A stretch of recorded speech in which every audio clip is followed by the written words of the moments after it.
falando um pouco para vocês do ministério deles e plantando no coração de vocês essa paixão de Deus, que é a salvação de vidas. Então, acho que poderia ser no gabinete pastoral.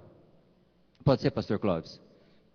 Então, vou convidar esse momento a moçada aí, a partir de 12 anos, jovens, ou lá em cima. O problema lá é o calor, hein? Beleza, hein? Galera, então, a moçada aí, desce lá para o salão principal, para o balé.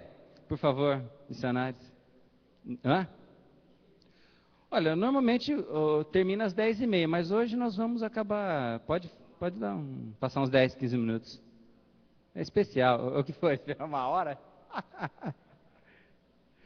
É por aqui, ó. É a escada por aqui.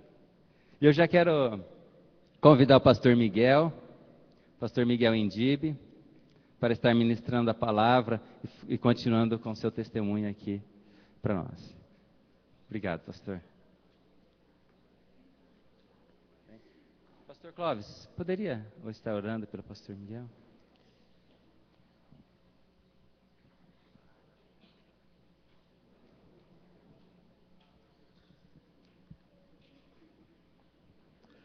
Enquanto a moçada desce para a sala, estenda a sua mão aqui, queridos.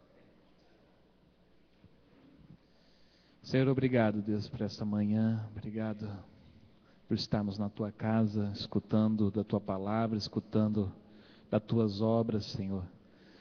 Obrigado, Senhor, porque o Senhor tem ministrado os nossos corações. Em todo o tempo o Senhor está falando conosco. E nesta manhã nós queremos ouvir, Senhor, a tua voz, mais uma vez. Obrigado pela vida do pastor Miguel. Usa o Senhor para a glória do teu nome. Usa o segundo o teu querer. Vem Espírito Santo e ministra mesmo a tua igreja, teu povo. Leva-nos, Senhor, a conhecer os teus planos, a tua vontade, porque esse é o nosso desejo, Pai. Em nome de Jesus nós oramos. Amém. Amém. Graça e paz do Senhor. Mas é um motivo de alegria por essa oportunidade que Deus nos concedeu. Amanhecemos, estamos aqui na sua presença, cultuando e falando dessa obra que é missões. E ontem estávamos falando sobre o plano de Deus para as nossas vidas, os sonhos de Deus para as nossas vidas.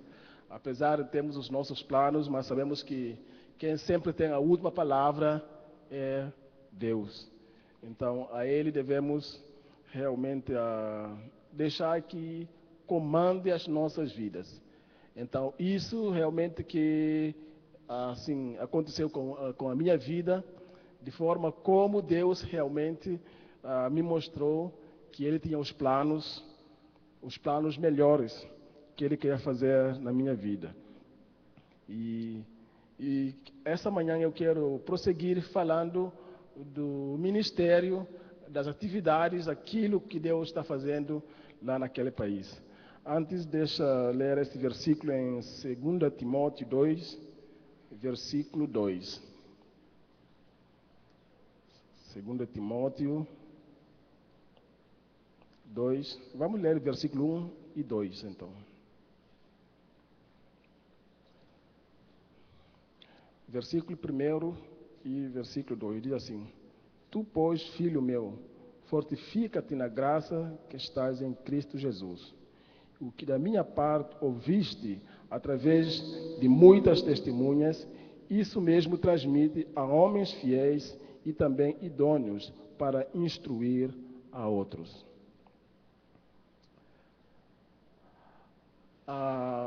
Eu sempre pensei nesse texto, nessa passagem, da instrução que o apóstolo Paulo estava dando para Timóteo.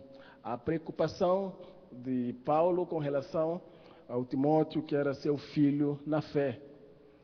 E com certeza o Timóteo foi instruído no caminho do Senhor, foi ensinado a palavra de Deus, foi-lhe dadas as orientações, aquilo que devia fazer, como devia proceder. E ele recebeu tudo isso. E chegou na hora dele transmitir isso, de passar isso. E, na verdade, recebemos para passar. Recebemos para transmitir. quer conhecimento ou qualquer outra coisa. Não é só receber, ficar conosco, mas recebemos para compartilhar, para dividir, para influenciar as outras pessoas. Então, essa é a nossa missão também, né? Entendemos que Deus nos deu essa oportunidade de receber treinamento, preparo da sua palavra, e temos essa obrigação de testemunhar isso, de passar essa verdade, né, para outras pessoas. Então, como eu falei ontem, depois que eu passei o primeiro período aqui no Brasil, retornei para Guiné-Bissau e começar o trabalho. E é um país carente, como já foi dito, a percentagem de cristãos é bem menor, né? E nesses dados hoje falam que pode ser já um pouco acima de 5%, mas mesmo assim é muito menor ainda em relação a outras crenças, principalmente muçulmanos e a crença animista. Muçulmanos já sabemos, né? E são povos que professam fé, sobretudo no seu líder, que é Maomé, e eles têm as suas teorias, algumas alas radicais, por aí vai. No mundo, quase todo o tempo, a gente vê informação dessas pessoas, como eles têm, assim, provocado situações difíceis de perseguição, terrorismo, entre outras coisas. Mas animista já é uma crença local, né? Tradições africanas, onde eles fazem têm muita ligação com o mundo espiritual. Não é? Eles fazem muitas práticas de magia negra, eles acreditam nos mortos, não é? Que existe a comunicação com os mortos, dão oferendas e fazem muitas práticas assim. Então, para eles, o que eles valorizam mais, né, não é nascimento. Nascimento é um fato assim que é bem-vindo, é bom, mas o que é mais valorizado é a morte. Quando a pessoa morre, já parte, sobretudo já com uma idade razoável. Então, eles fazem muitas oferendas, muitas festas, muitos rituais em homenagem a essa pessoa. E acreditam que ele está lá, mas intercedendo também por eles e em favor deles. Então, essa crença que é predominante no país e está tendo muita dificuldade até para os crentes que se converteram e até algum sincretismo religioso nesse fator. Então, o trabalho em Guiné-Bissau tem sido muito difícil nesse sentido. E as áreas carentes, as áreas onde tem muita necessidade, justamente é a área de discipulado. Discipulado e formação de obreiros nacionais.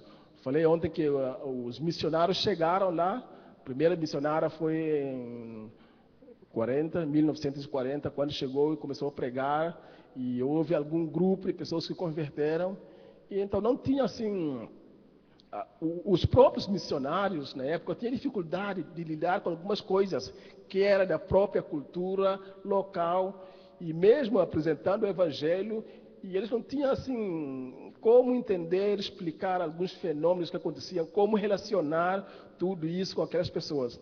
Então, enfim, até surgir alguns líderes nativos local, então levou um bom tempo, mas mesmo assim eles começaram a dar aquele treinamento básico. E eu passei por esse curso básico. E quando eu cheguei agora em Guiné, eu pensei muito nesse texto. O que eu recebi, preciso transmitir. Então fui, e a igreja evangélica e guineense me chamaram, me encarregaram desse curso, desse seminário. Então começamos a trabalhar para tentar reestruturar o trabalho ali, o currículo, as disciplinas e tudo. E Deus nos deu assim graça, com cooperação também com algumas pessoas aqui do Brasil. Aí passamos a dar curso médio em teologia. Então começou a despertar mais vocacionados e criamos um programa dentro do seminário nos finais de semana para visitar as igrejas, para despertar mais as igrejas, para se envolver, porque entendemos que a igreja, sobretudo nessa parte de liderança, estamos perdendo muito espaço, porque começou a haver evangelismo em muitos lugares, Pessoas começaram a se converter, não tinha pastores. Existiam igrejas até com 100 membros, sem nenhum pastor, sem nenhuma pessoa treinada, preparada. E isso começou a dificultar o trabalho, porque as pessoas, como não tem uma pessoa experimentada para ensinar, e ele já via com algumas crenças lá do paganismo, daquele sincretismo, tudo, e misturava as coisas. Falava uma coisa de Deus e falava uma coisa deles. Tive hoje uma aparição, assim, quer dizer, é muito difícil. E isso começou a ser muito perigoso para a igreja. Então, começamos a fazer esse trabalho nas igrejas com os alunos e mostrando a necessidade das pessoas irem para seminário, para se prepararem. Como eu tinha falado também ontem, pessoas têm medo de ir ser pastor, por causa, assim, da situação de vida dos pastores, como eles passavam, da carência e tudo. Então, não era visto como uma boa opção, mesmo pessoas vocacionadas. Eu tive essa experiência, conheci algumas pessoas, pelo menos 2 me marcaram muito. E relutaram muito para aceitar isso, desde a juventude. Eu cresci, conheci essas pessoas, Deus chamando, falando, mas como já estava trabalhando, tinha um status assim, eles não querem deixar. Então foi muito difícil. E hoje, já com 50 anos, outro formou ano passado, depois de muito tempo que perdeu, aí acabou indo. E ele está muito arrependido por não obedecer na primeira vez que Deus estava chamando. Mas mesmo assim, ele hoje está feliz, porque pelo menos está conseguindo já servir ao Senhor. Então, essa é uma das áreas realmente muito carente e muito necessário. Então, graças a Deus, e conseguimos esse êxito, e o seminário já dá esse curso meio de teologia, já formaram desde 2000, 2001 até 2009, já se formaram mais de 6 turmas nesse período de tempo, com a duração de 3 anos por curso. Então, Deus realmente tem vocacionado. E hoje, pelo menos as igrejas, apesar de não são muitas igrejas assim, mas pelo menos todas as igrejas hoje têm pastor. Já tem um pastor, e talvez algumas congregações que estão sendo abertas ainda falta um pouco, mas começou a ter essa aderência. Então, louvamos a Deus por isso, por podermos contribuir nesse trabalho. E Deus tem levantado alguma pessoa aqui no Brasil também que foram lá, nos ajudaram nessa parte de ser professor, porque é uma das carências.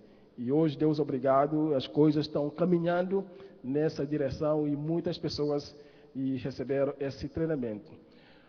Mas a necessidade, irmãos, é grande. A necessidade ainda é grande. Existem outros trabalhos, outras necessidades. E um dos trabalhos que envolvemos, além desse parte de treinamento do seminário, é na área de linguística, tradução bíblica. Guiné-Bissau fala mais de 20 línguas, língua e dialetos. Pois cada grupo étnico tem a sua própria língua. Pensando um pouco no povo indígena, vocês veem, cada etnia tem a sua língua. Lá em Guiné-Bissau é assim, toda pessoa tem um grupo étnico que representa. Eu sou da etnia Balanta, então eu falo Balanta, então outro fala outra língua, assim por vai. Então, no mínimo, em Guiné-Bissau, a pessoa tem que ser trilíngue, falando a língua materna, a língua da sua etnia. Você fala também crioulo, que é a língua nacional, que todos, pelo menos, comunicam, porque a língua da minha etnia é só a minha etnia, a outra pessoa não sabe. Mas como que eu vou comunicar com essa pessoa? Somos do mesmo país, como que a gente vai comunicar? Aí existe o crioulo. Então, crioulo é a língua mais falada no país. E além de crioulo, tem o português. Por que português? Guiné-Bissau foi colônia de Portugal. Então, desde muitos séculos atrás, Guiné-Bissau se tornou província de Portugal até 1974. Ficou independente em 74. Então, como a língua oficial é o português. Então, dizem que o crioulo surgiu na época